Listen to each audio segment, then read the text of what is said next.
ஸ்ரீகுமரன் தங்க மாளிகை ஸ்வர்ணதாரா பிளஸ்ல சேவ் பண்ணா தங்கத்தோட சேர்த்து உங்களுக்கு பிராண்டட் பரிசுகளும் கிடைக்கும். SKTM ஜுவல் ஆப்பை உடனே டவுன்லோட் பண்ணுங்க. தமிழக அரசு விவசாயிகளை கண்டு கொள்வதில்லை எனவும் நெல் கொள்முதல் நிலையத்தில் லஞ்சம் பெறப்படுவதாகவும் பாமக தலைவர் அன்புமணி குற்றம் சாட்டியுள்ளார்.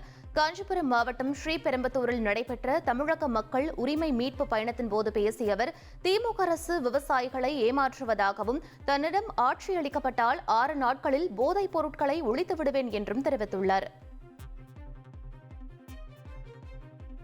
நெல் கொள்முதல் நிலையம் இருக்குது.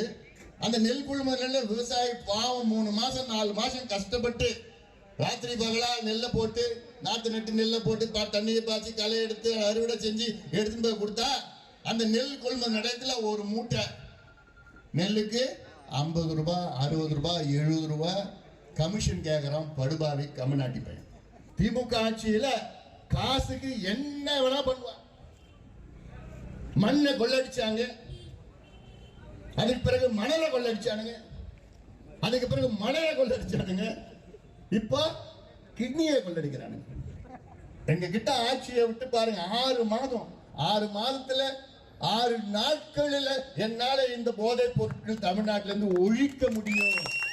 ஸ்ரீகுமரன் தங்க மாளிகை ஸ்வர்ணதாரா பிளஸ்ல சேவ் பண்ணா தங்கத்தோட சேர்த்து உங்களுக்கு பிராண்டட் பரிசுகளும் கிடைக்கும். SKTM ஜுவல் ஆப்பை உடனே டவுன்லோட் பண்ணுங்க.